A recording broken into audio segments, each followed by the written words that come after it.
Bueno, vamos a dar comienzo. Les doy la bienvenida a este ciclo de webinars 2023 del Departamento de Ciencias Básicas. Bueno, en este caso vamos con un webinar a cargo del licenciado en Ciencias Matemáticas, Hernán de la Vega, que es docente del departamento dentro de la división matemática y especializado en álgebra de la lógica. Bueno, en nombre del departamento les queremos agradecer a todos y a todas por estar, por participar de esta iniciativa. Bueno, en especial a Hernán por presentar esta propuesta tan interesante que nos trae hoy. Eh, y bueno, el título del webinar de hoy es Unas primeras palabras sobre lógica clásica y lógica difusa. Vamos a dar comienzo a la actividad y antes que nada les explico que va a tener un inicio de exposición en el cual Hernán va a exponer sobre el tema y sobre el final dedicamos unos minutos para las preguntas. Si quieren, durante la charla pueden volcar las dudas, las consultas que tienen a través del chat y nosotros después con Nico se las vamos a transmitir a Hernán para que él pueda responder. Aprovecho también para agradecer a Nico, que está acá acompañándome desde el departamento, que vamos a moderar este webinar entre los dos.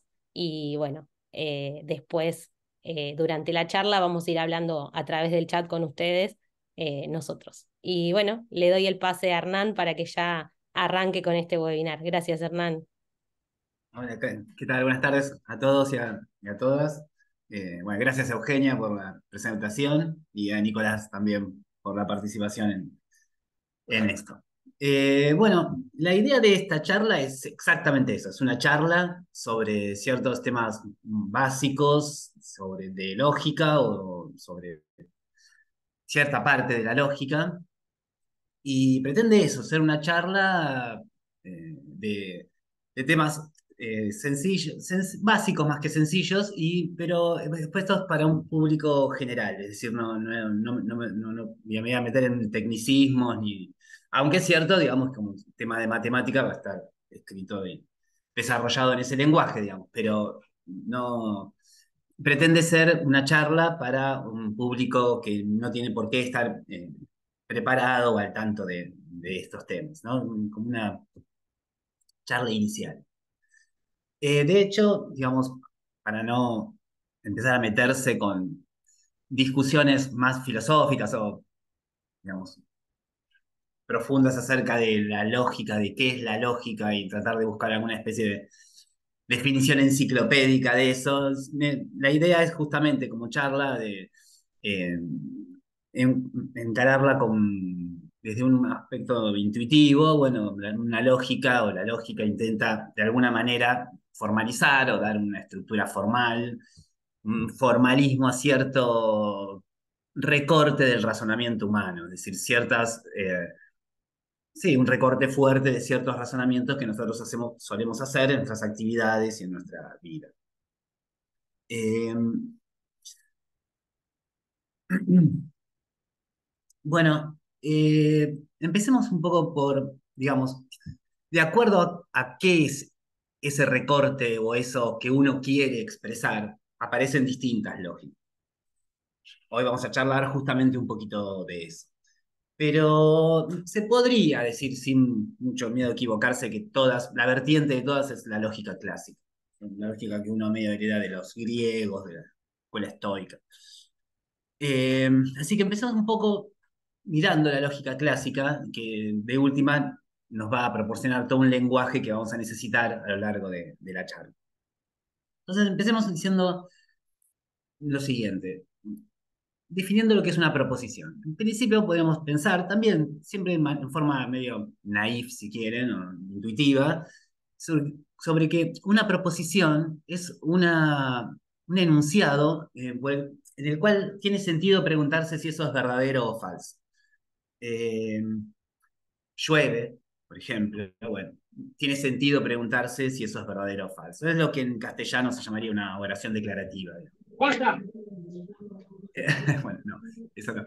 Después, digamos, bueno, Boca está en la final de la Libertadores, podría ser una proposición, digamos, tiene sentido, bueno, eso es verdadero, digamos, pero, digamos, ese tipo de expresiones, de afirmaciones, son las que tienen digamos, tiene sentido preguntarse si son verdaderas o falsas, más allá incluso de si uno tiene realmente la posibilidad de si eso es verdadero o falso, de saber si realmente eso es verdadero o falso. Por ejemplo, existen los extraterrestres, es una proposición, ahora, quizás yo jamás sepa si eso es verdadero o falso, pero bueno, es algo que tiene sentido preguntarse si eso es verdadero o falso.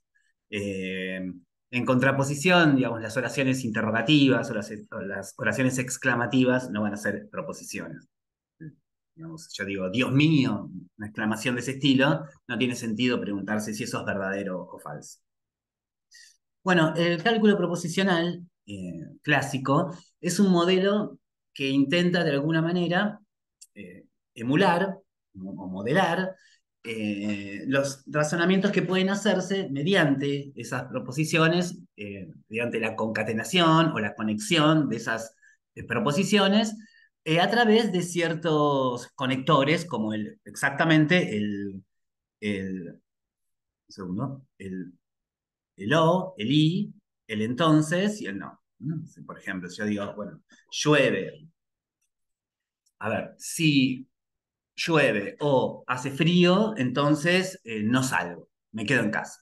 Entonces no salgo de casa. Entonces, bueno, eso teniendo un alfabeto adecuado se puede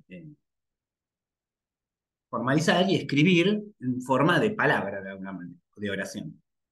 Es decir, por ejemplo, yo podría decir, si llueve, lo llamo eso P, o hace calor, lo llamo Q, entonces no salgo de casa, no R.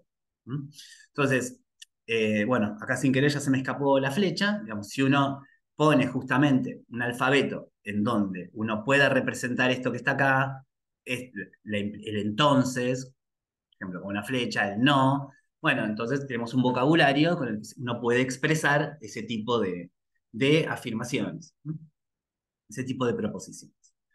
Eh, el alfabeto adecuado, y el alfabeto que se usa en la lógica clásica es este que está acá, en donde, bueno, justamente a posteriori, veremos a medida que avancemos, esta flecha va a representar el entonces, esto podría representar el no, la negación, el o, el y estos símbolos en realidad, bueno, tendría que haberlos puesto, pero cuando uno, digamos, si uno interpreta esto con el o, como el i, el no y el entonces la afirmación, si llueve o hace frío, entonces no salgo de casa, se escribiría directamente de esta forma. Si llueve o hace frío, entonces no salgo de casa. Bueno, ahora, estas variables P, Q y R, no las usa por comodidad, usa letras, pero en realidad uno podría decir, bueno, las variables podrían ser P sub 1 o P sub 2, entonces no P sub 3. Usar ese tipo, y mejor aún, podría considerarse que P sub 1 es una abreviatura de P', que P sub 2 es una abreviatura de P'', que P sub 3 es una abreviatura de P''.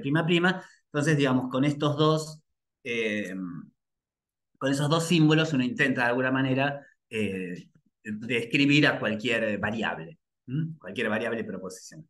Bueno, entonces tenemos un alfabeto acá, y con eso pensamos, de alguna manera, representar este tipo de razonamientos de los que hablaba recién. El razonamiento que puse es un razonamiento de lo más cotidiano. Bien.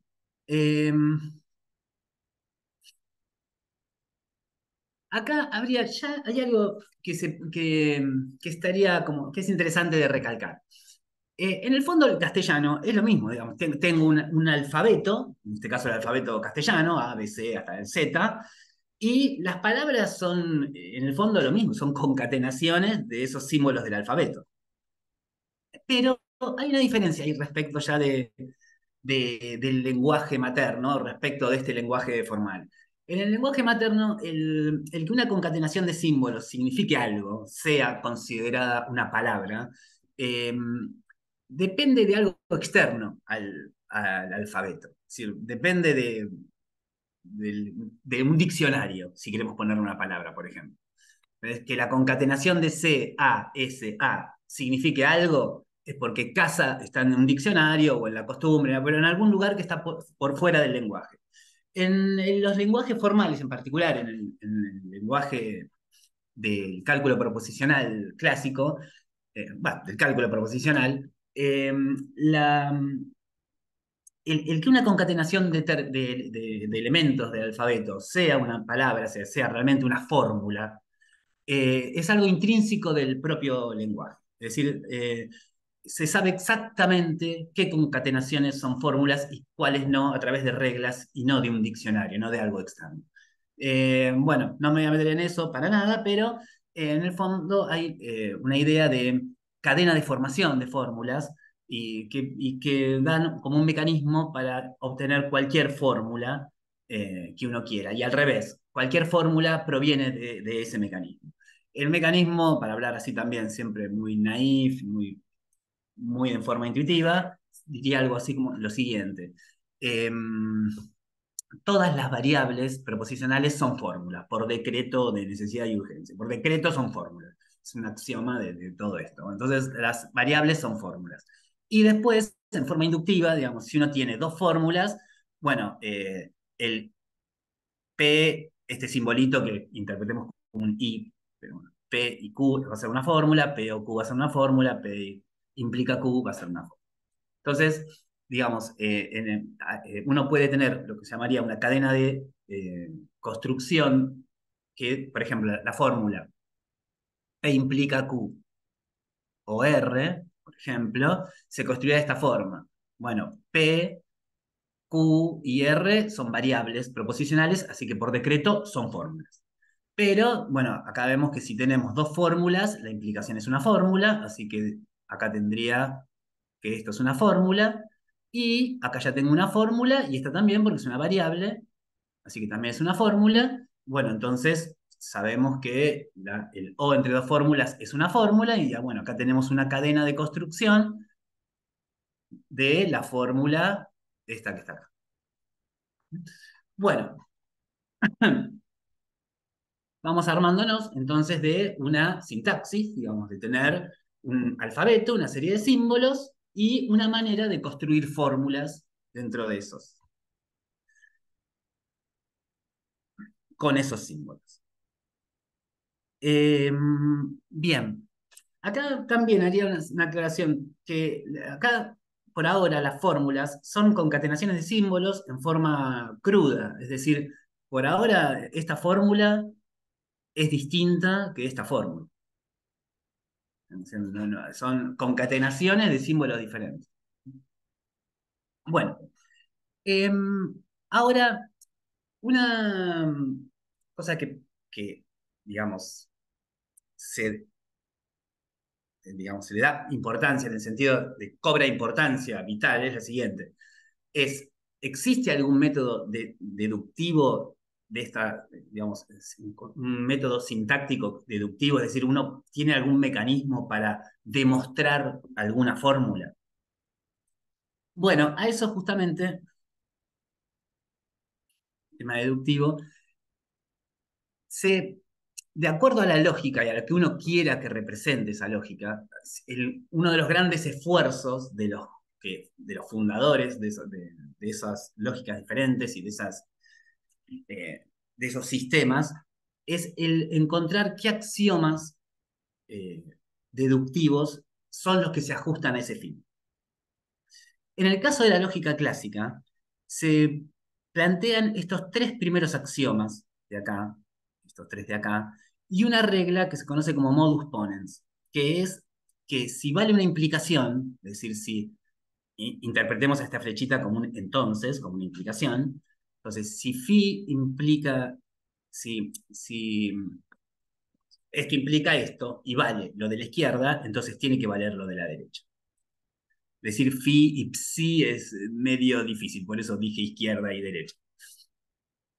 Bueno, entonces, estos axiomas que uno va a aceptar, parte justamente de esta teoría deductiva, y más esta regla de deducción, permite construir una idea de demostración. Es decir, permite tener una idea formal de qué significa demostrar una fórmula. Bueno, ahora vamos a hacer un ejemplo, pero en el fondo la idea intuitiva sería la siguiente.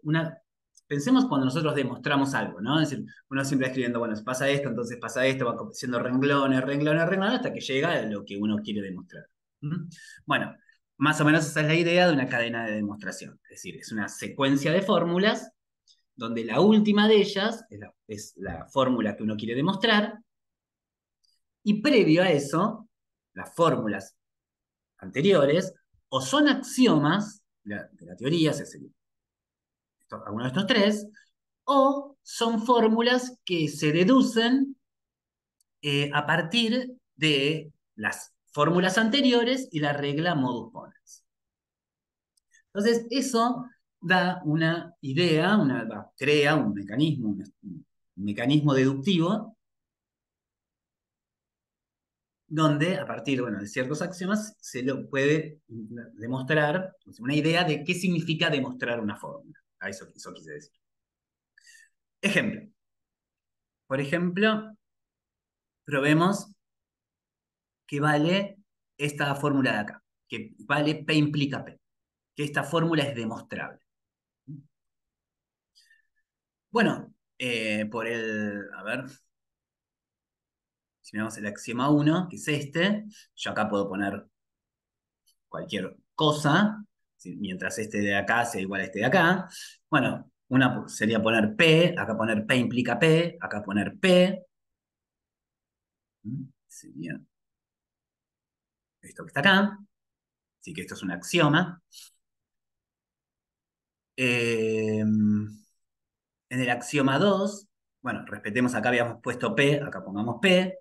Acá pusimos P implica P, acá también. Acá puedo poner P implica P, bueno, y me queda, si se da cuenta, no insisto, ¿no? En toda esta charla, la idea no es seguir esto con la rigurosidad de cómo y entender paso a paso. Los que tienen mucha facilidad para estas cosas, no como yo, pero con los que tienen mucha facilidad lo podrán seguir directamente. El resto es, pongámoslo así, como una charla sin el compromiso de ir siguiendo renglón por renglón, desde ya.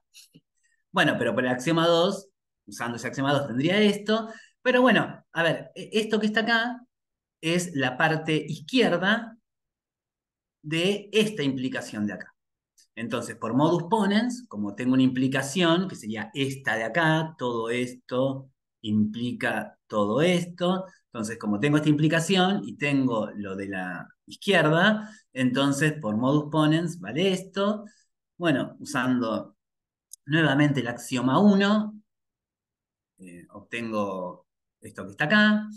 Es simplemente agarrar el axioma 1 y poner P, P y P. Entonces, vale esto que está acá, pero bueno, ahora usando esto y esto que está acá es la izquierda, la parte izquierda de esta implicación, entonces por modus ponens vale esto que está acá, que es lo que quería probar.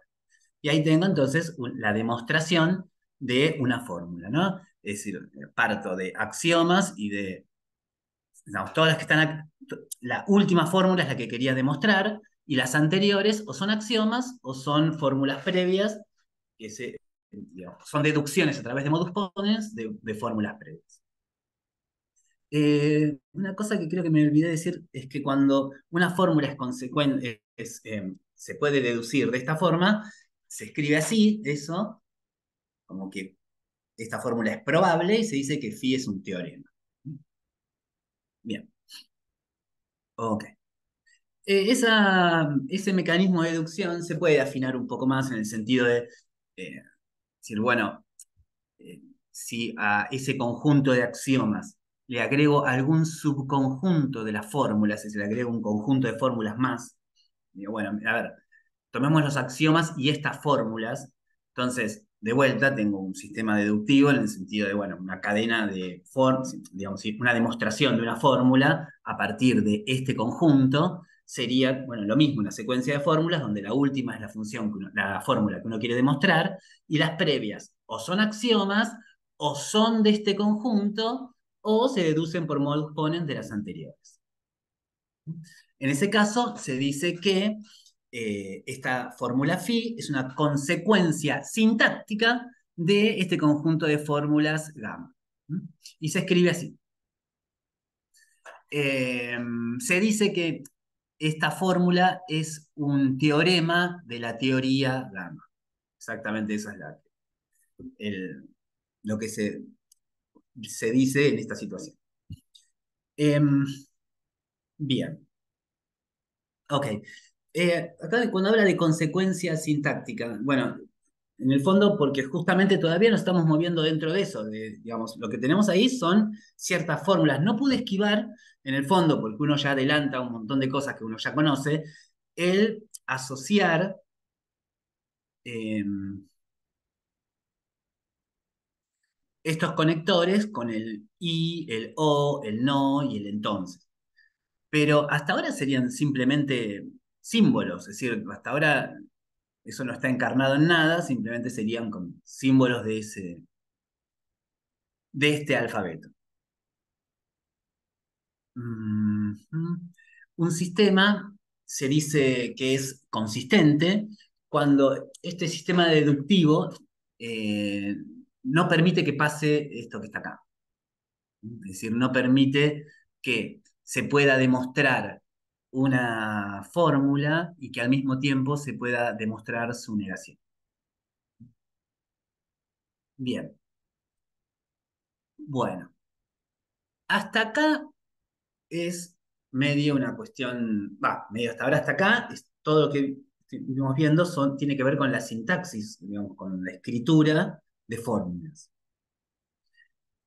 a las que ahora le podemos eh, adosar, digamos, una semántica, de darles un sentido a estas fórmulas, de forma tal, digamos, que de poder asignarles a esas fórmulas un valor de verdad. Es decir, que estos enunciados pasen a ser eh, como a tener sentido el preguntarse si son verdaderos o falsos. De hecho, en la lógica clásica, que es lo que estamos por ahora, sobre lo que estamos por ahora charlando, los valores de verdad de una proposición solo pueden ser dos. O algo es verdadero o algo es falso. Nada más. Es decir, llueve, o llueve o no llueve. Pero no hay nada en el medio. Tenemos una manera de asignar verdad, de asignar estos valores de verdad, a través de los conectores básicos, ¿no? Estas tablas de conectores, si uno interpreta justamente ahora, ¿no? Interpretando a este simbolito como un I y este simbolito como un O, eh, a este como la negación y a este como el entonces, lo que figura acá, uno tiene estas tablas de verdad o esta manera en la que se conjugan estos valores de verdad, que son, digamos, responden justamente a estos trabajos de los lógicos griegos que ya habían establecido de alguna manera estos valores, de estos comportamientos de los conectores respecto de los valores de verdad. Bueno,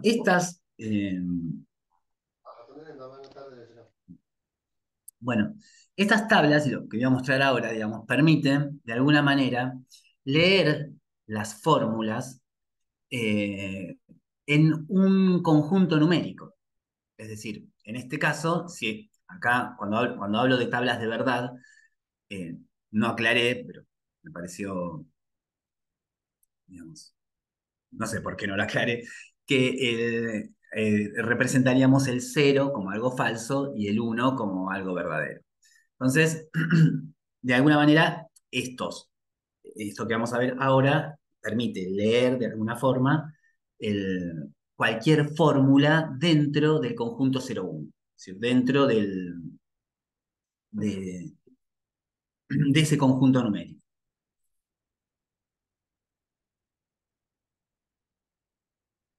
Bueno, el conjunto al que me refiero es este, el 0 o el 1, que, insisto, podemos asociar nosotros a darles el sentido de que esto es falso, de que esto es verdadero. Con estas operaciones se denomina un álgebra de Boole de dos elementos. Esta es lo que se conoce como el álgebra de Boole minimal.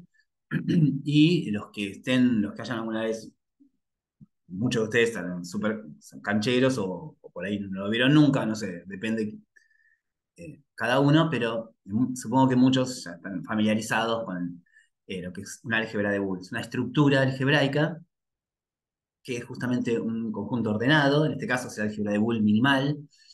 Es un conjunto, es un reticulado, un conjunto parcialmente ordenado, con supremo e ínfimo. Después vamos a charlar un poquito sobre eso. Bueno, donde uno puede leer estas fórmulas a partir de, de los conectores básicos. Eh, para ser más formales, uno podría definir lo que se llama una evaluación booleana, que es una función que toma una fórmula y devuelve un valor 0 o 1, un valor verdadero o falso. Pero lo hace de esta forma que si uno se pone a hacer la cuenta, la verdad no sé por qué, por ahí no, lo tendría que haber escrito ahí, pero si uno hace la cuenta en lo que la definición de estas, digamos, de este comportamiento, de estas funciones respecto de los conectores, lo que hace es que una evaluación respete justamente esos conectores. Es decir, a ver, me explico un poco mejor. Supongamos que yo tengo no sé, la fórmula que tenía antes. T implica Q o R, ¿no? Entonces, una evaluación, si yo quiero ver el valor de esta fórmula, estas definiciones que están acá, lo que garantizan es que la evaluación se eh, respete esos conectores, es decir, que esto sea la evaluación de P implica Q o el simbolito de O, la evaluación de R, y que esto que está acá sea la evaluación de P, evaluación de Q o la evaluación de R. Entonces, conociendo cuánto vale esa evaluación en cada una de las variables, eso, digamos, cada función V va a interpretar cada variable como un 0 o como un 1, es decir, como un verdadero o como un falso. Es decir, estas funciones booleanas, estas funciones de evaluación, van del conjunto de las fórmulas en el 0,1. En particular, dentro de las fórmulas están las variables proposicionales. Entonces, estas funciones toman cualquier variable proposicional y la mandan a un 0 o a un 1. Entonces, si uno mira, por ejemplo, el valor de esta evaluación en cada una de esas variables, o sea, supongamos algo cualquiera, supongamos que esto sea un 1, que esto sea un 0 y que esto sea un 1. Entonces, de alguna manera, esta fórmula original es leída en el álgebra de Boole 0,1 como 1 implica 0 o 1. Usando las tablas de los conectores básicos, esto sería 0 o 1, y esto sería, que tenemos un valor de verdad para esa proposición, para esta evaluación, que a P lo hace verdadero, a Q lo hace falso y a R lo hace verdadero. Estas evaluaciones son, digamos, la descripción formal digamos, sí, a través de una función de las tablas de verdad que uno hace de, de una fórmula lógica. Eh, bien, sigamos. Las evaluaciones permiten definir algunas cosas. Por ejemplo, el concepto de tautología. Una fórmula P se dice en la tautología si esa fórmula, cuando le aplico una evaluación, o mejor dicho, cualquier evaluación aplicada a esa fórmula, da siempre 1. Es decir, para cualquier evaluación, es decir, para cualquier interpretación de valor de de las variables, eh, esa evaluación aplicada a la fórmula P da 1. Por ejemplo, con las reglas que vimos recién, de evaluaciones. Por ejemplo, si yo tengo P o no P, yo le aplico una evaluación a esto, evaluación de P o no P.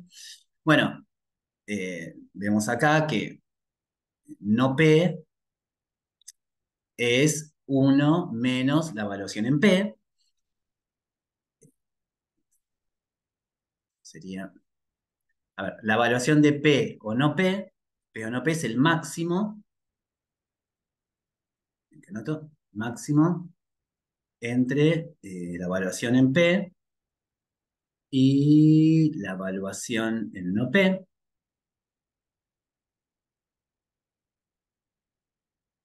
Pero la evaluación en no P es uno menos la evaluación de P, o sea que esto es el máximo entre la evaluación en P y uno menos la evaluación en P. Ahora, una evaluación aplicada a una variable, evaluaciones van del conjunto de fórmulas en el 0, 1, es decir, el resultado de esto o es un 0 o es un 1.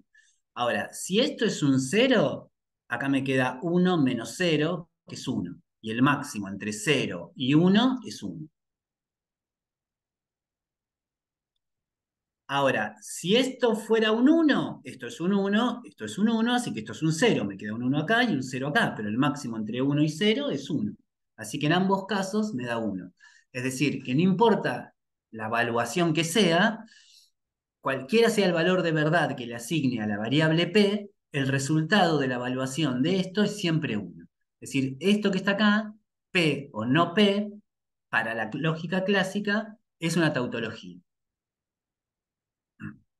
Cualquier evaluación da 1. El caso contrario es una contradicción, es decir, cualquier evaluación aplicada a una misma fórmula da siempre 0, se dice que es una contradicción, y una contingencia es cuando a veces hay algunas evaluaciones que evalúan esa fórmula en 1 y otras que la evalúan en 0. Algunos resultados se pueden dar de eso, sirven para demostrar cosas, como, como este tipo de fórmulas, y también acá aparece una relación que se puede eh, formular y que es realmente fácil de ver, que es una relación de equivalencia, que es que dos fórmulas son equivalentes, se definiría de esta forma, ¿no? Dos fórmulas son equivalentes si cualquier evaluación de las dos da el mismo resultado. ¿Mm? Es decir, si para toda evaluación V, lo que vale esa evaluación en P coincide con lo que vale esa evaluación en Q. Si esto pasa para toda evaluación V, entonces se dice que son equivalentes. Entonces ahí, por ejemplo, volviendo a un ejemplo de hace un rato, la fórmula, por ejemplo, P o Q, va a ser equivalente a la fórmula Q o P. Si uno calcula una evaluación acá, va a ver exactamente que da lo mismo que si calculo, da el mismo valor, si agarro la misma evaluación, cualquier evaluación, y calculo V de esto y V de esto, me da lo mismo. Entonces, estas dos fórmulas son equivalentes. Entonces, acá el darles un sentido de verdad a las fórmulas, ya, digamos, uno se desprende un poco de que estas dos fórmulas eran en algún sentido distintas, ¿no? Porque eran una concatenación de símbolos diferentes. Sin embargo, en la semántica son equivalentes, pertenecen a la misma clase. De hecho, bueno, es más o menos sencillo ver que dos fórmulas son equivalentes si, solo si P implica Q y Q implica P, son ambas tautologías. En realidad, eso se prueba también con esto que está acá. Bueno, eh, más definiciones. Digamos, me detengo bastante en esta parte, en la lógica clásica, justamente porque estamos hablando de un lenguaje que después va a ser directamente usado. Bueno, una evaluación B satisface una fórmula P si esa evaluación a P la manda al 1, es decir, se hace verdadera a P.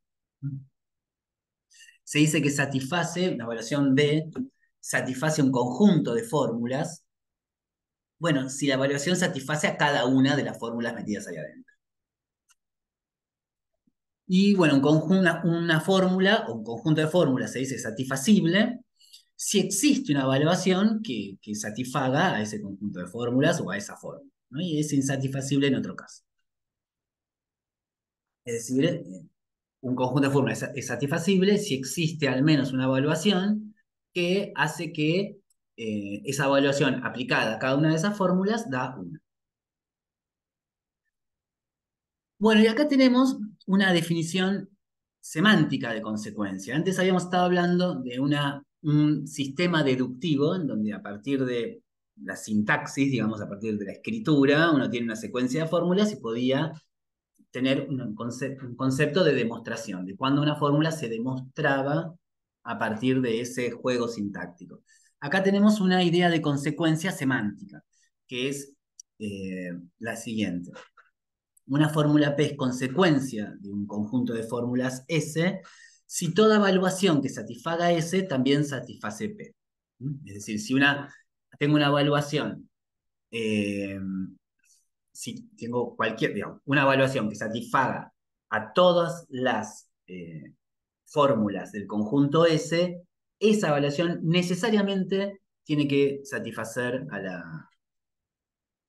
a la fórmula P.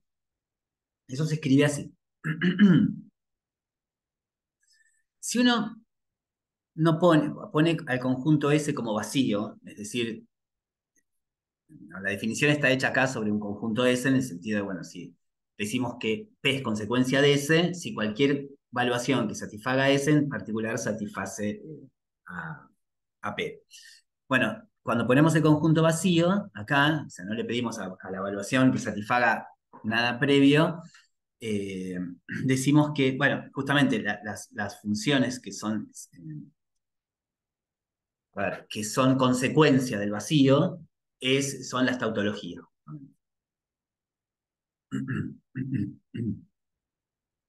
Bien. Bueno, un teorema de deducción, no sé si se ve bien, ahí me parece que no, que tapa justo este cartel, a ver si lo puedo correr.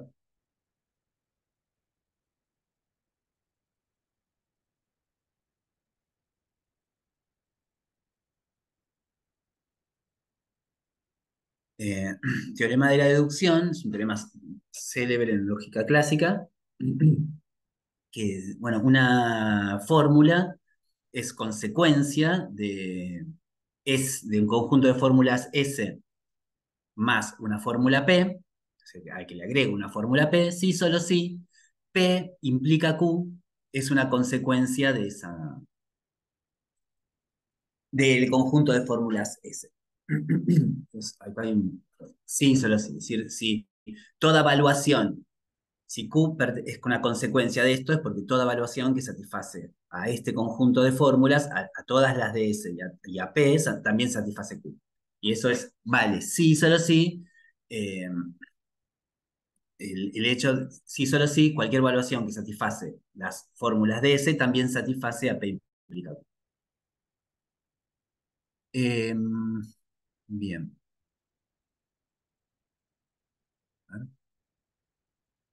Algo que se puede probar también es que P es consecuencia semántica de S si S o no P es insatisfacible. Así que si no esto no se puede, no hay ninguna evaluación que satisfaga a este conjunto de fórmulas.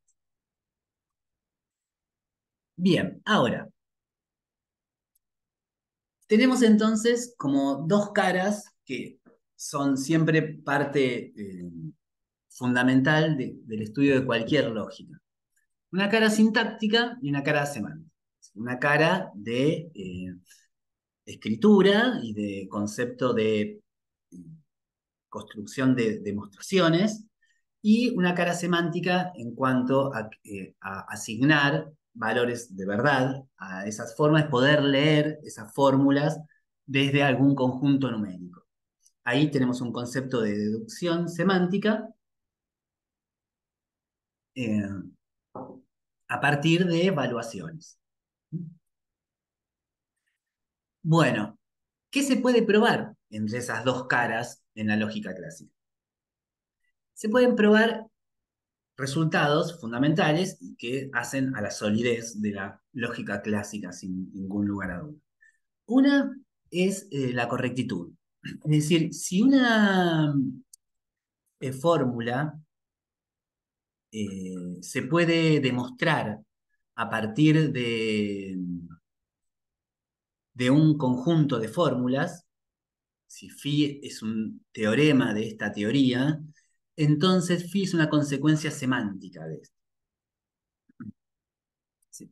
Por ahí se entendería mejor si ponemos el vacío acá y el vacío acá. Yo diría lo siguiente. Si una fórmula phi puede deducirse, puede demostrarse, una cadena de demostración, puede demostrarse a partir de los axiomas de la lógica clásica, el cálculo proposicional de la lógica clásica, entonces esa fórmula sí o sí es una tautología, es decir, en el sentido semántico. Cualquier evaluación la hace verdadera. El sistema deductivo es consistente. Eso que quería decir, bueno, lo dijimos hace bastante rato, quiere decir que ese sistema deductivo no permite que una fórmula, no permite demostrar una fórmula y al mismo tiempo demostrar su negación. ¿Mm? O sea que el sistema es consistente. Eso se puede también probar. Y se puede probar también este teorema de completitud inverso de este, en donde si una función, si una fórmula phi es una consecuencia semántica de un grupo de fórmulas, entonces seguro existe una demostración de esa fórmula. Si ponemos el vacío acá y acá, que estaría diciendo eh, es que cualquier tautología es demostrable. Así que cualquier tautología, si uno tiene una tautología, en el sentido semántico, existe una demostración de esa tautología. Bien.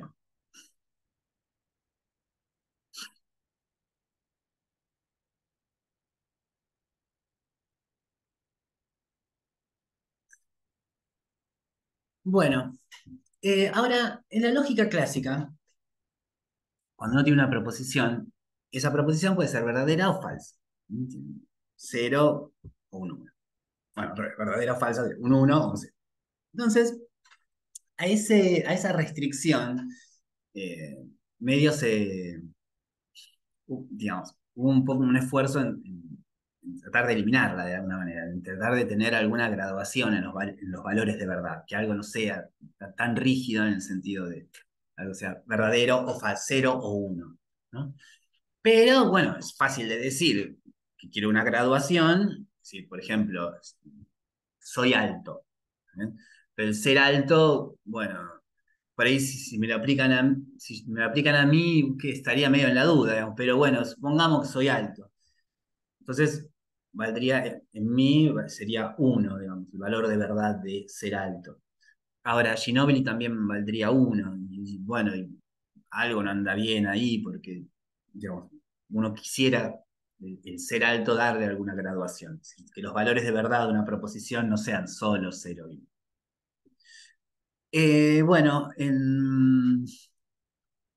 a principios del 1900, por ahí, varios matemáticos empezaron a tratar de dar lógicas o de buscar la forma de zafar de esa restricción, digamos, de buscar lógicas que tengan más valores de verdad. Bueno, uno fue Hating, por ejemplo, donde intentó formalizar el cálculo intuicionista, y el otro fue Jan Lukasiewicz. Lukasiewicz, matemático polaco, eh, bueno, formó una escuela de lógica muy fuerte en esa época y él propuso una álgebra, una lógica que sea trivalente, que tengan tres valores de verdad. Entonces, bueno, mostremos primero crudo, la lógica que él propuso es esta, donde, bueno, la variable ahora x ya puede tener varios valores de verdad. Y bueno, el asunto es cómo definir las operaciones ahí y empezar a ver qué es lo que vale, qué es lo que no vale, qué se puede probar, qué es lo que no se puede probar. Entonces, digamos, como en el caso de la lógica clásica, que se pudieron probar, uno lo dice así muy rápido y muy así, como en una charla, como lo estamos haciendo ahora, pero lo que se prueba en la lógica clásica tiene una importancia fundamental. Digamos, dentro de la lógica clásica, todas las tautologías, es decir, todas las verdades lógicas de esa se pueden demostrar. Al revés, todo lo que se puede demostrar es una verdad lógica. Hay resultados muy profundos sobre la consistencia, la correctitud, la completitud de ese sistema, de esa lógica clásica. Bien. Perfecto. Uno puede ver, puede chequear que las operaciones así definidas corresponden a estas operaciones que están acá. Digamos, todos estos conectores se pueden calcular, digamos, son la tabla de estas operaciones, ¿no? Donde el conjunto eh, de valores, el que antes lo llamábamos B, que era el 0,1, ahora es el 0, un medio, 0. En la lógica trivalente de Lukasiewicz, él propone esos tres valores exactamente: 0, un medio y 1. Bueno, acá notemos una cosa, no sé si lo escribí. Ah, sí, creo que acá lo escribí. Notemos una cosa, hace un rato hicimos una cuenta en la lógica clásica de una fórmula famosa, que es que x o no x siempre vale 1. Si cualquier valuación manda en la lógica clásica esta fórmula al 1. Es decir, esto es una tautología en la lógica clásica. Y tiene un nombre, es una tautología, muchos lo conocerán, es esta propiedad que x o no x valga 1 se conoce como la propiedad del tercio excluso. El principio del tercio excluso. Que en la lógica clásica, cuando uno interpreta las cosas como y, o, etcétera, tiene todo el sentido del mundo, digamos. ¿Llueve o no llueve? Bueno, eso tiene que ser verdadero siempre, o porque o llueve o no llueve. Esto tiene que valer. Bueno, acá en la lógica de Lukasiewicz no vale. Por ejemplo, si uno mira cómo están armadas las tablas de, de Lukasiewicz, la negación, si X vale, si el valor de verdad de X es un medio, bueno, el de no X es un medio, y el O entre un medio y un medio es un medio. Entonces, en el caso de la lógica de Lukasiewicz, si X, el valor de verdad de X es un medio, bueno, esto es un medio, la negación de un medio es un medio, y el O entre un medio y un medio es un medio, que es distinto de uno. Así que en esta lógica ya no vale el principio, por ejemplo, del tercero excluso, el tercero excluido.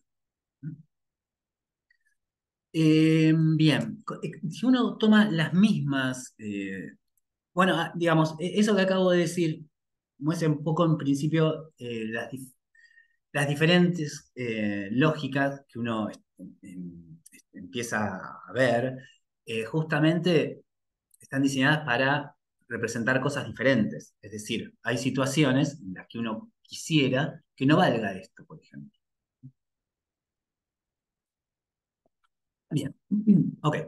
Si uno usa las mismas operaciones, uno define exactamente estas mismas operaciones, pero uno ahora toma el conjunto este que está acá, todo funciona igual, es decir, se puede, digamos, diseñar una lógica en vez de con tres elementos, con n elementos. Por ejemplo, no sé, si n vale 5, ahora el conjunto que tendría sería 0, un cuarto, dos cuartos, tres cuartos y uno. Tendría ahora cinco elementos. El conjunto cero, un medio, uno, que es el que propuso originalmente Lukasiewicz, corresponde a cuando n es 3, donde justamente queda cero, un medio y 1. Ahora, acá, digamos, hasta ahora, digamos, ¿qué tenemos? Bueno, tenemos, digamos, una manera de asignar valores de verdad a los conectores y o implica y negación. Y acá ya hay que empezar a tener muchísimo cuidado con el qué significa el i y el o. Digamos, ya estos conectores, este de acá y este de acá, pierden el sentido del i y el o. Eso en la lógica clásica es claro. Si llueve y hace calor, genial, porque llueve puede ser verdadero o falso, eh, hace calor lo mismo, y queda muy, muy claro dentro del lenguaje castellano lo que significa que llueve y que hace calor. Acá, digamos, ya eso se pierde por completo, porque ¿qué significa llueve y hace calor cuando llueve en grado un medio y hace calor en grado un medio? Ya eso no es lo mismo. Bien, entonces, pero digamos, digamos, de alguna manera uno podría, a ver, decir, esto que estamos construyendo, esa lógica, de esas tablas de verdad que estamos viendo, digamos, se pueden hacer lo mismo que en la lógica clásica, es decir, se puede inventar algún sistema formal donde uno pueda construir demostraciones de fórmulas, se puede representar, así como representábamos las fórmulas de la lógica clásica sobre el álgebra de Boole 01. Bueno, ¿no habrá una estructura algebraica en donde uno pueda representar este cálculo de Lukasiewicz en, digamos, en alguna estructura algebraica? Y bueno, hay un esfuerzo en ese sentido. Bueno, respecto de la parte sintáctica, es decir, respecto de, de tener una serie de axiomas y una regla deductiva y de tener una idea de demostración, es el propio Lukasiewicz el que propone un sistema de axiomas distinto al de la lógica clásica, en donde él, bueno, conjetura que, digamos, todas las tautologías, todo lo que él quería que fuera verdadero, se podían demostrar a través de ese sistema lógico. Pero él no, creo, tengo entendido que él no llegó a demostrar eso. Es decir, él lo que hizo fue proponer un sistema axiomático, donde en el caso de la lógica clásica había tres axiomas y la regla modus ponens. Él propone cinco axiomas, cinco o seis axiomas, y la regla modus ponens. Y construye, digamos, a través de esos axiomas y de esa regla, bueno, tiene un concepto de demostración y, bueno, él conjeturaba eso que está ahí, que cualquier tautología, digamos, todo lo que él quería que fuera verdadero se iba a poder demostrar a partir de esos axiomas y de ese mecanismo de construcción de demostraciones. Eh, pero, digamos, no fue hasta tiempo después, creo que con los trabajos de Chang, donde empieza a surgir una estructura, en realidad hay varias previas, digamos, pero creo que esta estructura logró de alguna manera conformarse como la semántica de esta lógica, que es una estructura llamada MB álgebra. Desde ya no me voy a detener en todo el formalismo,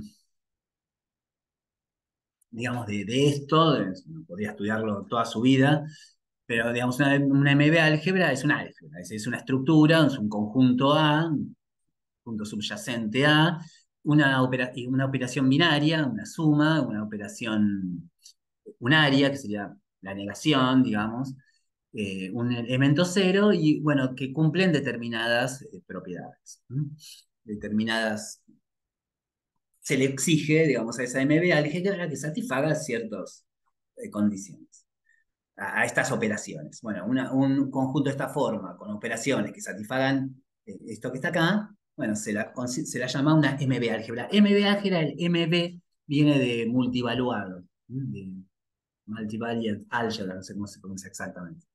Álgebras multivaluadas. Eh, a partir de esas operaciones se pueden definir una serie de operaciones más. eh, Implica, entonces, acá están las definiciones, obviamente, así visto así, parece una spray de símbolos, digamos, pero es digamos, hasta se me ve que las primeras son fáciles de entender, ¿no? Se pide que esta operación sea asociativa, que sea conmutativa. Bien.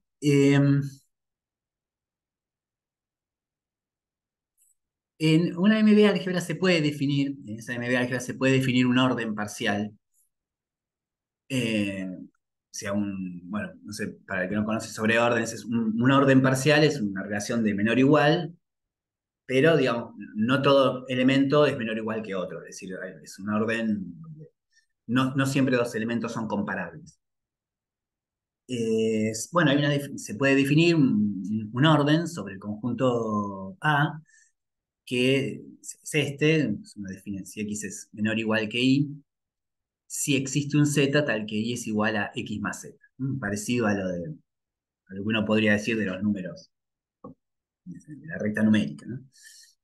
Y se prueba, y esto no es casualidad, y va a aparecer de vuelta, que esta MB álgebra resulta ser un reticulado. Un reticulado, para los que no saben, es un conjunto parcialmente ordenado, pero donde dados dos elementos seguro existe el supremo y seguro existe el ínfimo. ¿Qué quiere decir eso? Cuando yo tengo dos elementos de un reticulado, bueno, hay elementos que son superiores a los dos. Por ejemplo, un elemento puede ser superior a ambos. Puede haber otro que sea superior a ambos. ¿Eh? Bueno, en los reticulados existe uno que es el más chico de todo eso. O sea, hay uno que es, digamos, de todas las cotas superiores, la más chica. Eso sería el supremo de estos dos conjuntos. El supremo se lo suele representar de esta forma. Simétricamente, el ínfimo es de todas las cotas inferiores el más chico. El más grande, perdón. Es el máximo de las cotas inferiores. Bueno, el ínfimo se lo nota así. Y les decía que no es casualidad porque la estructura sobre la que uno refleja la lógica clásica y la estructura sobre la que se va a reflejar el cálculo de la lógica de Lukasiewicz, esta MB álgebras, y la que vamos a ver un poquito después, son todos reticulados. Es decir, el concepto de orden permite demostrar un montón de cosas cuando uno utiliza, digamos, ese reflejo de la lógica sobre ese conjunto, sobre ese reticulado. El hecho de que ese reticulado sea un conjunto ordenado permite probar un montón de cosas sobre la lógica. Bien.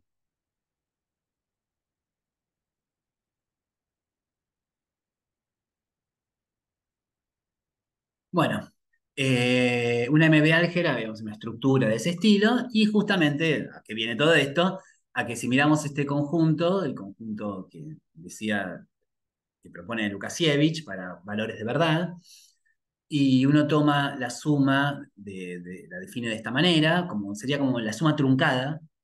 Por ejemplo, si la suma truncada en uno. Por ejemplo, si este conjunto, por ejemplo, si n vale 5, este conjunto es 0, un cuarto, dos cuartos, tres cuartos, 1. Entonces yo defino, por ejemplo, esta suma, entonces, por ejemplo, un cuarto más dos cuartos, lo defino de esta forma, sería eh, un cuarto más dos cuartos, sería el mínimo entre 1 y un cuarto más dos cuartos, esta es la suma usual. Estamos hablando acá de números racionales. Eh, bueno, un cuarto más dos cuartos es tres cuartos. Así que listo, tres cuartos. Ahora, si hago dos cuartos más tres cuartos, esto me da cinco cuartos. Pero cinco cuartos es más grande que uno. Entonces, cuando tomo el mínimo entre uno y cinco cuartos, me da uno. Si uno define las operaciones de esa forma y define el uno como la negación del cero, el no x de esta forma, bla, bla, bla, bla, bla, bla, eh, termina siendo justamente una MB álgebra. Es decir, esto que está acá, con esta operación, definida con esta suma y con esta negación, y con este cero, resulta ser una MB álgebra.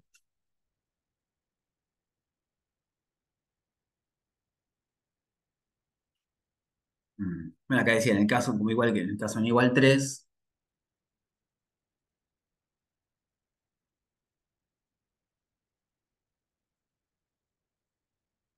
Bueno, esto creo que ya lo había dicho, que igual que en la lógica clásica, Lukasiewicz propone una serie de axiomas y se tiene, bueno, ese concepto de demostración y de la misma forma se construye una idea semántica, una idea de evaluación, que, bueno, ahora estas evaluaciones, que en el caso de la lógica clásica, agarraban una fórmula y la mandaban al cero o al uno, es decir, la mandaban al álgebra de Boole 0,1. En acá, esta evaluación va del conjunto de fórmulas en una MB álgebra. Por ejemplo, la MB álgebra de Lukasiewicz que estamos viendo, ¿no? Por ejemplo, la que acabamos de ver recién, 0, un cuarto, dos cuartos, tres cuartos, uno. Es decir, las MB álgebras van a ser la semántica de la lógica multivaluada de Lukasiewicz.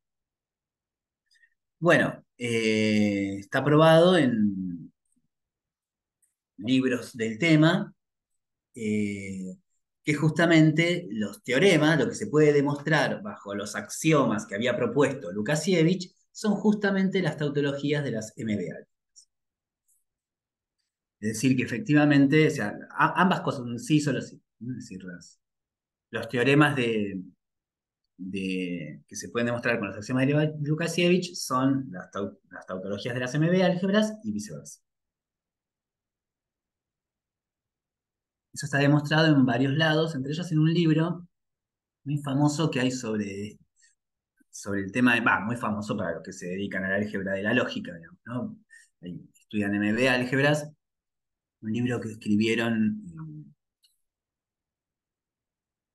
Daniel Mundici, Dottaviano, que no me acuerdo el nombre ahora, y ellos son italianos, y Roberto Signoli, que es argentino, en realidad él murió hace unos años, y es un matemático.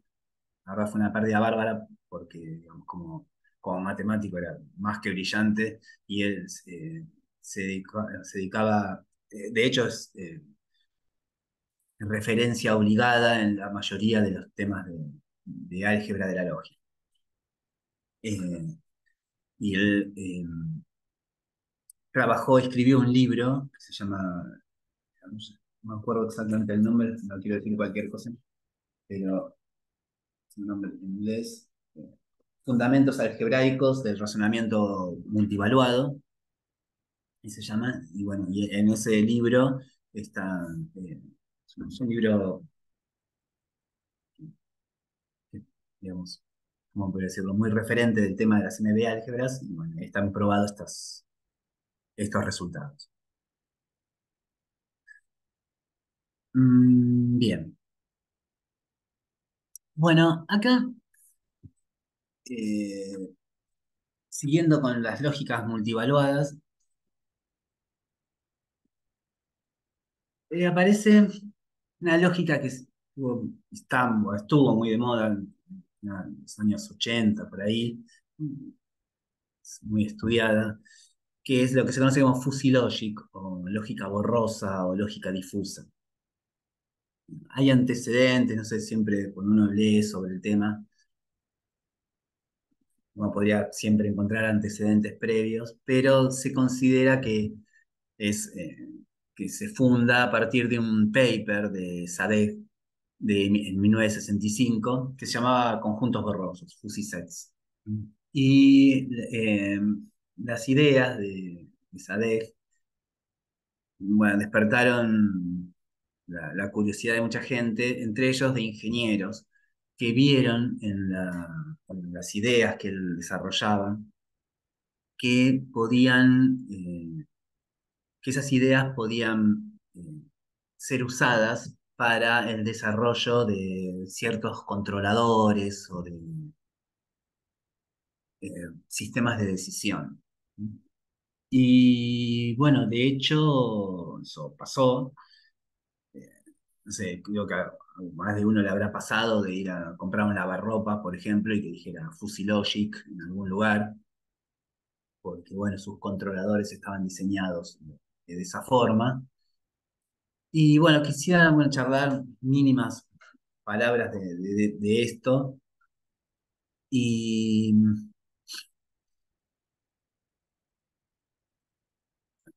segundo. Y bueno, en lo que sigue, acá, bueno, tomé algunas imágenes para ahorrarme hacer dibujos que me hicieran perder tiempo. Tomé un par de imágenes de algunos otros trabajos, de algunas charlas, que tenían ya ejemplitos y dibujos ya hechos y me ahorraron un poco de trabajo. Así que lo aclaro antes que nada. Son algunas imágenes de estos dos artículos. La idea de los conjuntos borrosos pasa un poco por lo siguiente. Es decir, volvemos un poco a la idea de, del cero y del uno, de alguna manera, ¿no? Es decir, en un conjunto clásico, un elemento o pertenece a ese conjunto o no pertenece a ese conjunto. No, no hay tutía, no hay otra posibilidad. Es decir, o estás ahí adentro o no estás ahí adentro. Entonces, por ejemplo, eh, bueno, ok. Ahora, Sadek propone de alguna manera darle una graduación a la pertenencia de un elemento dentro de un conjunto. Es decir, por ejemplo, si yo digo el conjunto de los altos, de las personas altas. Bueno, por ahí estaría peor hacer eso, ¿no? Hacer una graduación. Bueno, este tipo es alto en tal grado. Es como decir, bueno, pertenece al conjunto de los altos en tal grado y, bueno, no pertenece en tal otro grado. Es decir, por ejemplo, una persona que mida menos de 1,50 m, por ejemplo, se puede decir que para nada, o sea, es cero su pertenencia en ese conjunto. Si un tipo mide 2,5 m, bueno, sin duda pertenece a ese conjunto. Es decir, su valor es 1. Ahí. Bueno, pero si alguien mide 1,70 m, 1,80 m, bueno, pues dice, bueno, es alto en grado 0,3 o en grado 0,4. Por a ver, poner algún ejemplo sobre esto. Este es uno de los dibujitos que anduve robando por ahí. Por ejemplo, si esto fuera la temperatura, por ejemplo, y yo quisiera definir un día templado, desde el punto de vista clásico, estaría medio obligado a decir lo siguiente. Bueno, mira, a ver, de 10 grados para abajo no es templado. De 30 grados para arriba tampoco es templado. Bueno, entre 10 y 30 es templado. Entonces ahí, bueno, o 0 o 1. O estás dentro, un día que tenga tantos grados, bueno, si tiene 25 grados, está totalmente adentro del conjunto de los días templados. Si tiene 9 grados, está totalmente afuera de ese conjunto. En cambio, en los conjuntos difusos hay una graduación en eso. Es decir, por ejemplo, yo podría decir, bueno, a ver, si la temperatura está de acá para abajo, 0, no es nada, no estás en el conjunto de los días templados. Si un día hace 40 grados, para nada, estás 0, 0 dentro de ese conjunto, tu pertenencia ahí es 0. Si está de un 20 grados, sí, perfecto, estás ahí totalmente dentro de los días templados. Y si estás entre, no sé, 10 y 15 grados, bueno, ya ni no ni sí. Tenés una graduación para ir, para el ser un día templado. Sos un día templado en grado tanto. Este tipo de funciones en la lógica difusa se conocen como funciones de pertenencia. Tienen varios nombres, pero suelen llamarse así, funciones de pertenencia. Una función que de alguna manera indica el grado de pertenencia dentro de ese conjunto. Ok. Eh, bien. Bien, un poco. Bien, sigamos. Voy a hablar un poquito en el aire, antes de. Me gustaría mostrar un mínimo ejemplito de cómo funciona esto. Entonces, al final veamos un mínimo ejemplito de un funcionamiento, de cómo es que se hace algún cálculo con esto. Pero hablándome del aire, por ejemplo, si uno, a ver, volviendo al caso del lavarropa, por ejemplo. En esta lógica, la idea sería como que acá hay una especie de enriquecimiento lingüístico, que ahora vamos a charlar un poquito, ver algo sobre qué significa lo que estoy diciendo así, ese enriquecimiento lingüístico, en donde uno podría llegar a tomar decisiones de esta forma, diciendo, bueno, a ver si, pensando en el lavarropas, ¿no? Si, si la cantidad de ropa que pongo es poca y pongo mucho jabón en el lavarropas, entonces el lavarropas carga mucha agua, ¿no? Entonces, bueno, eso tiene la estructura de algo, ¿no? Del sí y del entonces, ¿no? Una cosa así. Entonces, como que, bueno, hay que ver de acuerdo a cómo uno define esas operaciones, entonces, y, o, etcétera, va a poder ir tomando distintas salidas, va a tener distintas salidas, va a tomar distintas decisiones. Si lo lógico sería decir, bueno, si yo pongo tanto peso en ropa, tanto jabón, bueno, cuánto de agua me va a tener que cargar ese lavarropa. Ahora, ese ejemplito que dejo para el final, para que veamos un poquito cómo funciona esto, bueno, justamente ahí se va a entender algo que digo ahora. Cuando se desarrolla todo esto y funciona, porque funciona, en los 80 90 fue así como hubo una lógica difusa para generar eh, maquinaria, procesos de decisión, controladores, etcétera. Eh, Desde la matemática pura, no me sale la palabra, no es que se viera con desconfianza, pero como que daba la sensación de que era como una serie de recetas eh, que no tenía ningún sustento formal, o ningún sustento matemático. ¿Qué se podía probar con eso? Realmente, bueno, funciona, pero ¿desde dónde decimos eso? ¿Qué se pueden hacer lo que hacíamos con la lógica clásica, con la lógica de Lukasiewicz, tener un concepto de demostración, tener un álgebra donde uno pueda leer esas fórmulas, etcétera? Bueno, y hubo un esfuerzo en hacer eso. Ese, pero, digamos, no, evidentemente, no fue fácil. El artículo de Sadegh es del 65, y si no me equivoco, recién en el año 98, Peter Hayek, acá tenemos, en el año 28, Peter Hayek propone un cálculo proposicional eh, en un libro que él escribe, eh, denominado La lógica difusa básica, donde también hay una sábana de axiomas, un montón de axiomas que él logra ajustar, más la regla de modus ponens, donde, bueno, permite hacer lo mismo que antes, es, construir un concepto de demostración, y más adelante, también creo que usando las ideas de Chang y también Signori estuvo en esos desarrollos, se consigue crear sí, crear una álgebra que se llama BL álgebra. BL proviene de Basic Logic, digamos, como una especie de lógica básica. ¿No? Esa, estas álgebras, que son de esta forma, un conjunto subyacente, dos funciones binarias y una constante, bueno, que cumplen determinadas propiedades, son unas cuantas.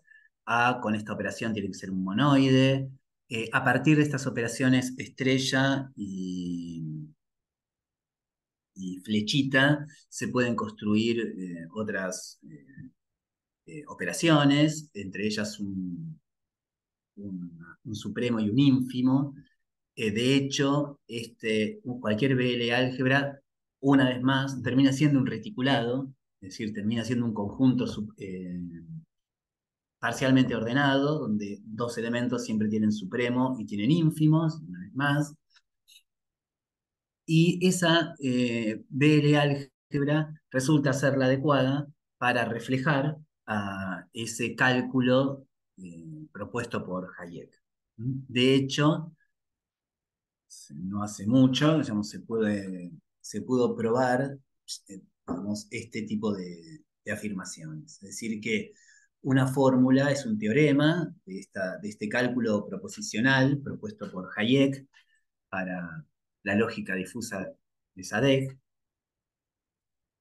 y que esta fórmula es equivalente a que sea un teorema, se pueda demostrar dentro de esa lógica, esa cadena de demostraciones, y a que sea una tautología de las BL álgebras lineales. Eh, sí, no sé por qué puse la palabra lineal acá. Las BL álgebras son conjuntos parcialmente ordenados. A veces esas BL álgebras forman un conjunto totalmente ordenado. Eso se le llamar una BL cadena. Y bueno, si uno toma esas BL álgebras y una fórmula, es una tautología para cualquiera de esas BL álgebras, entonces es demostrable en el sistema de Hayek. Y también que es una tautología para las T-normas. Las T-normas son un tipo de funciones especiales, que ahora me gustaría simplemente nombrarlas nada más. Es una operación binaria que cumple ciertas propiedades. Cuando uno define una BL álgebra a través de una T-norma, de álgebra especial, bueno, alcanza con que fije una tautología para esas BL álgebras que vienen dadas por una T-norma. Una T-norma es algo que cualquiera que lea sobre álgebra de la lógica se va a encontrar sobre, bueno, sobre lógicas difusas, sobre de álgebras o M de álgebras, bueno, va a encontrar esta terminología constantemente.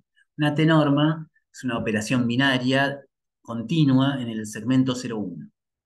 En el sentido que lo conocemos todos, una función del 0,1 por el 0,1, el 0,1, el intervalo 0,1 real, de la recta real, intervalo 0,1 por el intervalo 0,1 en el 0,1, que sea continua,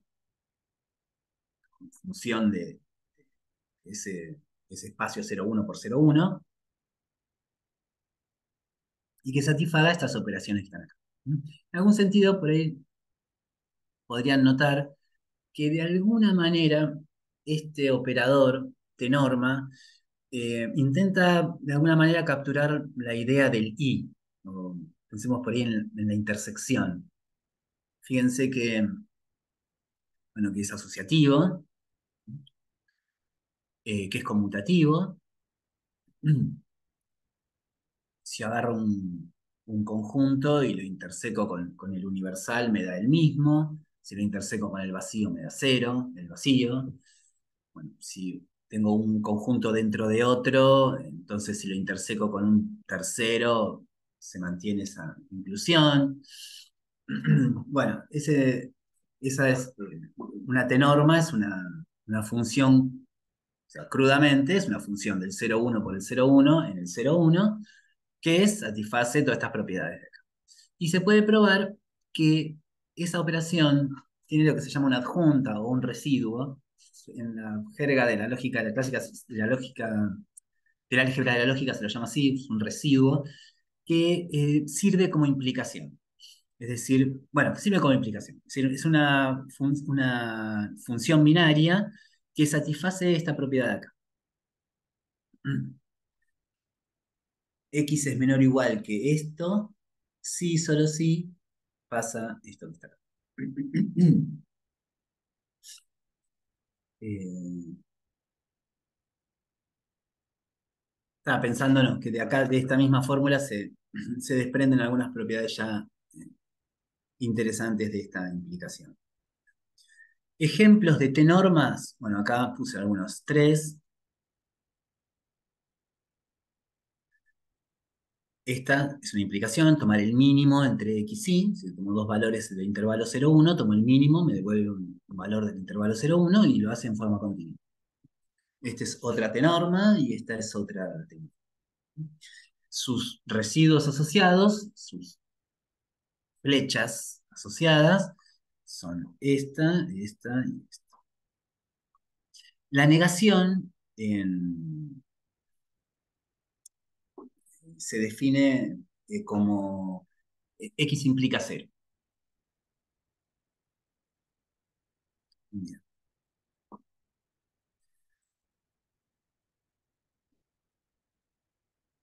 Bueno, ahora, mostremos un mínimo ejemplito y ahí creo que se van a dar cuenta, o me van a dar o le daremos nosotros la razón a esos matemáticos que pensaban de alguna manera sobre que, bueno, en el fondo este era un conjunto de recetas al que le faltaba un formalismo.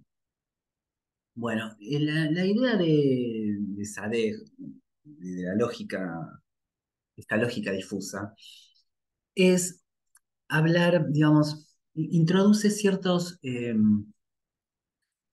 conceptos nuevos. Uno es el de variable lingüística, es decir, por ejemplo, la estatura. Para él, eso lo define como una variable lingüística. Dentro de esa variable lingüística, uno puede eh, poner lo que se denominaría etiquetas o valores lingüísticos.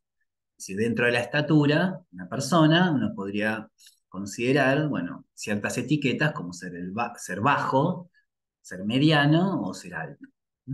Esos son justamente los conjuntos difusos de los que estamos hablando. En este gráfico, que están dibujados todos en el mismo par de ejes, eh, hay tres conjuntos difusos distintos. Miremos, por ejemplo, el alto, que sería este rojo de acá y sigue para acá. Esta es la función de pertenencia del conjunto ser alto.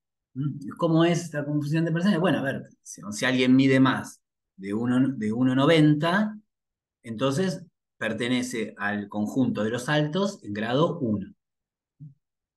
En cambio, si alguien tiene, por ejemplo, 1,80, bueno, pertenecerá al conjunto de los altos en grado 0,5. Si alguien mide 1,50, pertenecerá al grado de los altos en grado 0. Entonces acá, digamos, cada una de estas es una función de pertenencia del conjunto difuso asociado a esta etiqueta lingüística de esta variable.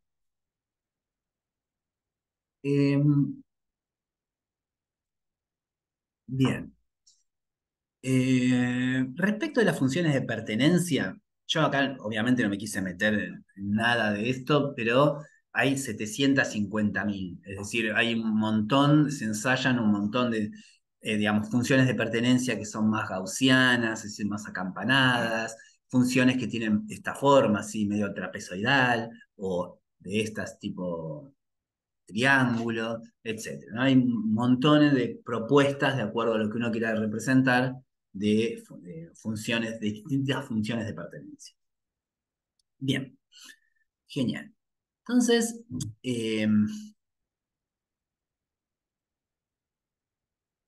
vamos a ver, les voy a mostrar una de estas recetas, de alguna manera, de uso de esta lógica difusa, de estos conceptos que introduce Saber.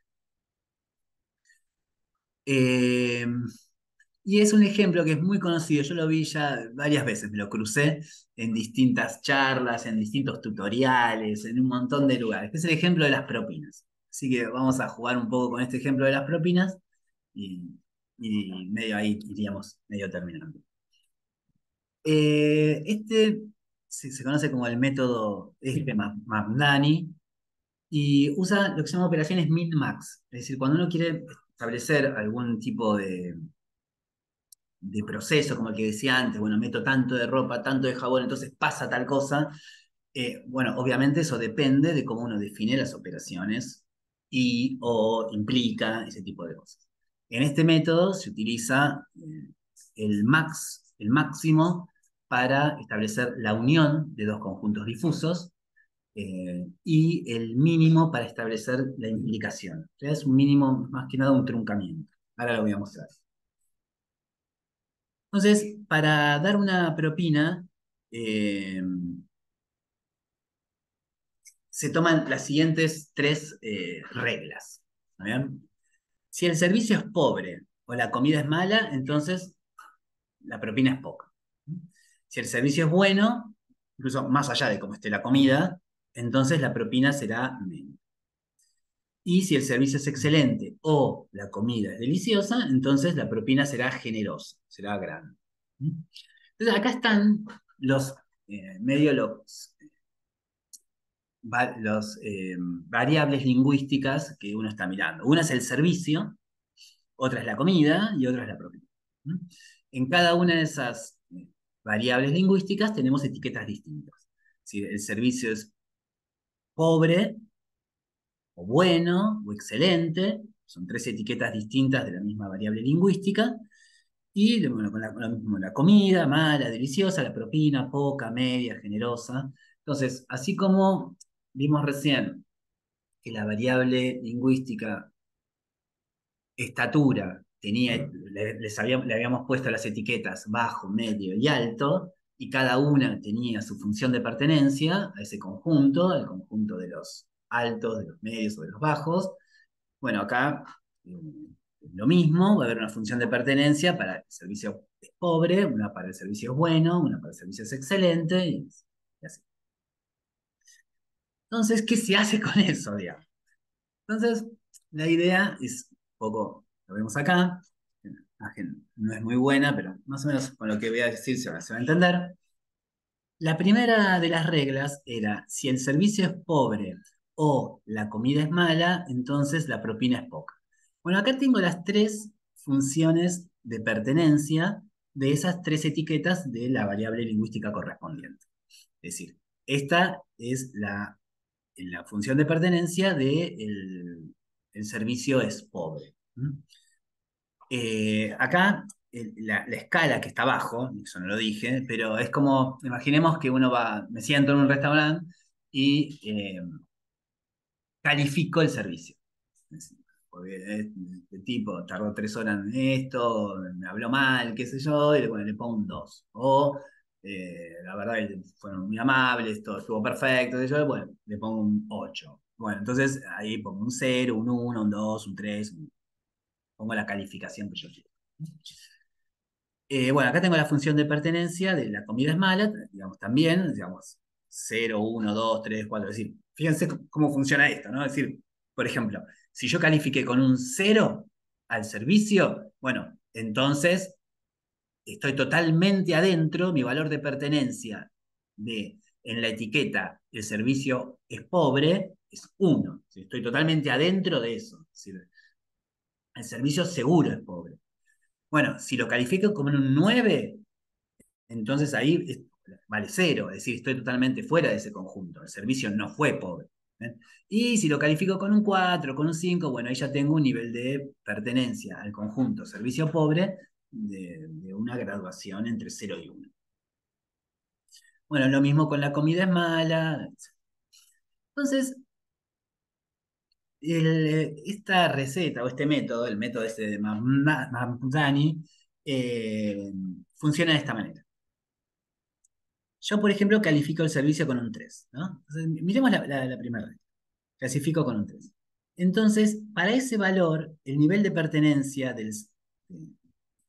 para ese valor, el servicio tiene un grado de pertenencia de tanto, de 0, algo, digamos. ¿No? Entonces, si este es el 0, este es el 1, este valor de acá será 0, algo.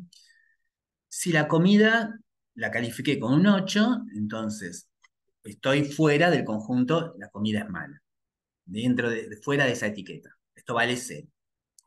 Entonces, como acá dice, si el servicio es pobre o la comida es mala, bueno, justamente acá hay que ver cómo elijo el valor del O. Y ahí es lo que decía de, que este método que estamos viendo, en esta receta, se toma ese concepto minimax, es decir, en el caso del O se toma el máximo. Entonces, en este caso, para un servicio de 3, tengo, esto vale 0, algo, para una comida de 8 esto vale 0, tomo el mayor, el más grande, el más alto. Acá hay mucho de geometría, el más alto, entonces tomo este. Y lo que hago ahora es decir, bueno, a ver, yo tengo que dar propina. Entonces me digo, bueno, yo había quedado en que si pasaba esto, si el servicio era pobre y la comida era mala, entonces la propina es poca. Entonces lo que hago es mirar la función de pertenencia de esa función propina, de esa etiqueta, propina es poca, la miro acá, y lo que hace este método es quedarse con el truncamiento de esa función de pertenencia. Como que dice, bueno, con estos valores, nada de acá arriba corresponde. Entonces me quedo con esa parte nada más. Bueno, hago lo mismo con lo demás. Si el servicio es bueno, bueno, acá el servicio yo lo califiqué con un 3 dentro de la función de pertenencia de la etiqueta. El servicio es bueno, caigo en un determinado valor. Acá no importaba la comida, así que acá no tomo nada. Y después, bueno, me fijo, acá decía que en este caso la propina iba a ser normal. Si acá tengo la función de pertenencia de la propina es normal, la trunco, me queda esto, hago lo mismo acá. Después lo que se hace es sumar geométricamente todas estas salidas, lo que me quedaría esta figura de acá. Y por último, decir, bueno, ok, meto servicio 3 comida, digamos, las entradas acá son totalmente concretas. Es decir, yo estoy metiendo números concretos. Acá no hay nada difuso. Yo califiqué al servicio como un 3 y a la comida como un 8. Y yo lo que quiero es ver cuánto voy a dejar de propina. Entonces necesito un número. ¿Mm?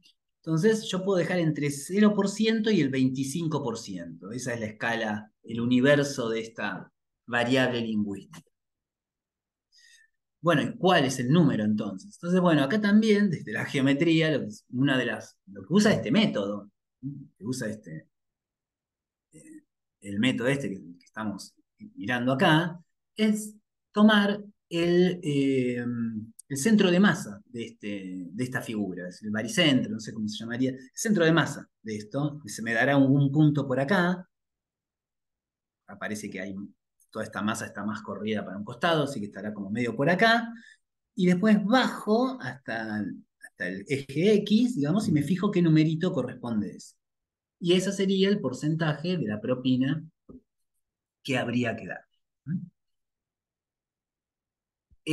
Hay un montón de métodos, realmente hay, digamos, casi ya compendios de estas cosas en donde uno encuentra, no sé, pilones de funciones de pertenencia propuestas, pilones de operaciones o implicación propuestas, y así, y métodos para llegar a un resultado final también. Depende, bueno, todo eso que se fueron desarrollando los ingenieros todas esas décadas.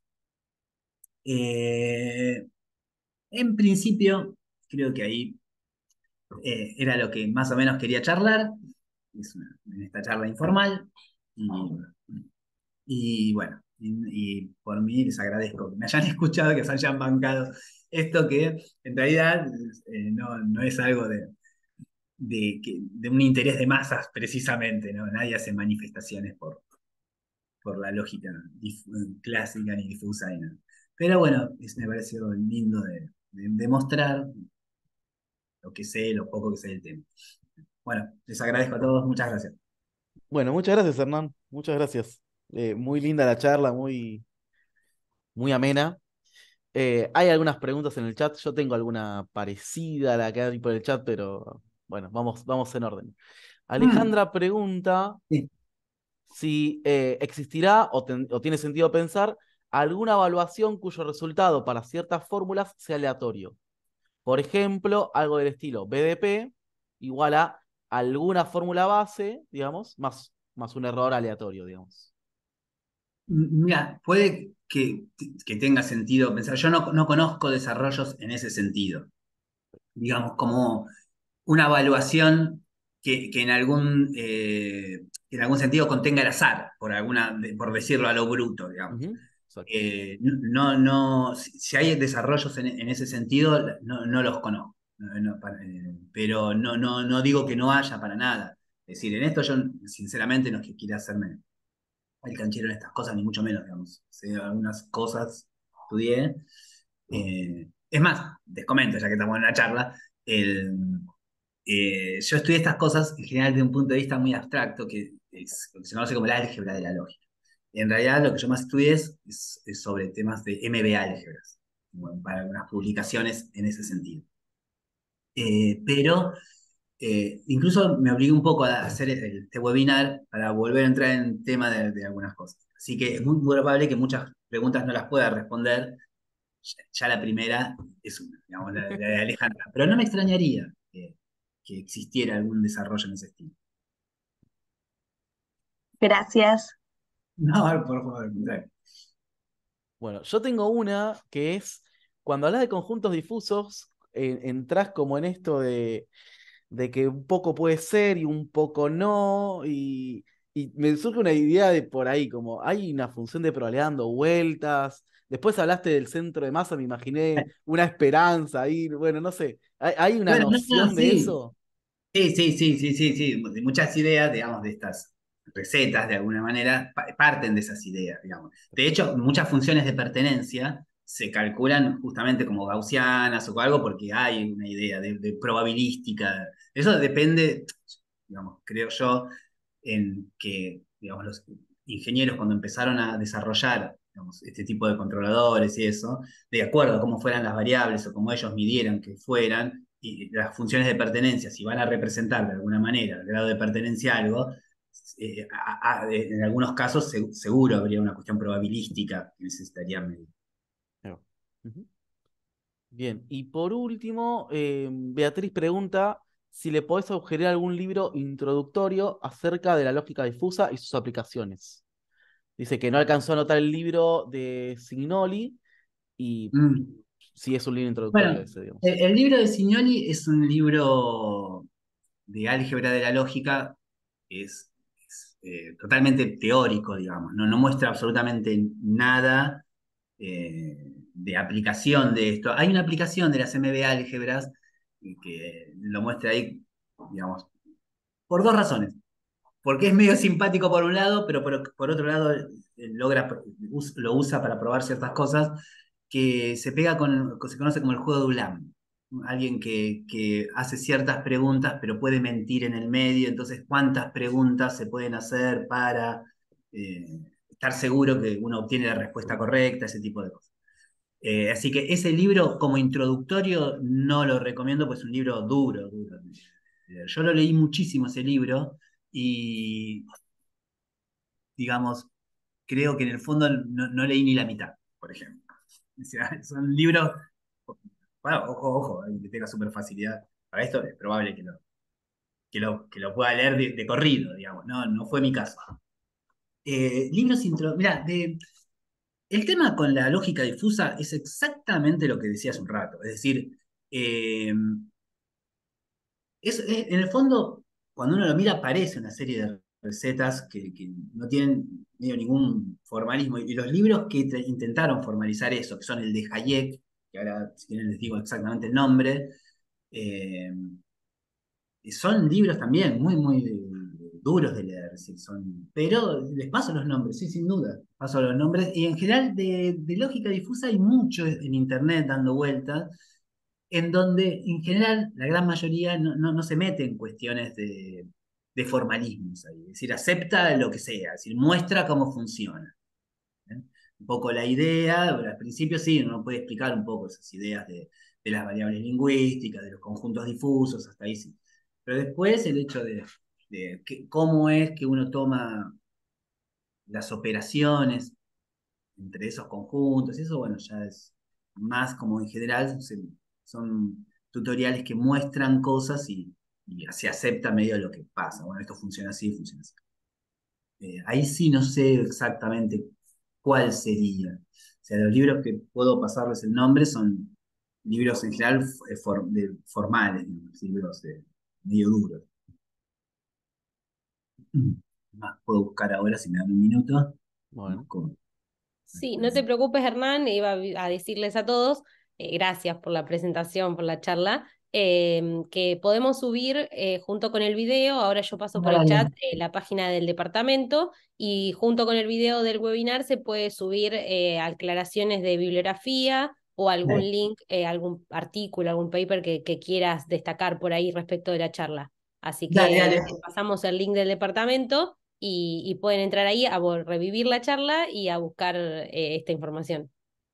Perfecto, perfecto. bueno. Damos por cerrado el webinar, si no hay más preguntas. Muchas gracias por la charla, Hernán. No, no, muchísimas gracias Nos, nos, a ustedes por escucharme y soportarme. nos ha gustado. Bueno, va a estar la grabación en la página, así que en cualquier momento la pueden chusmear. Bueno, gracias a todos. Nos vemos. Bueno, gracias. Hasta luego. Gracias.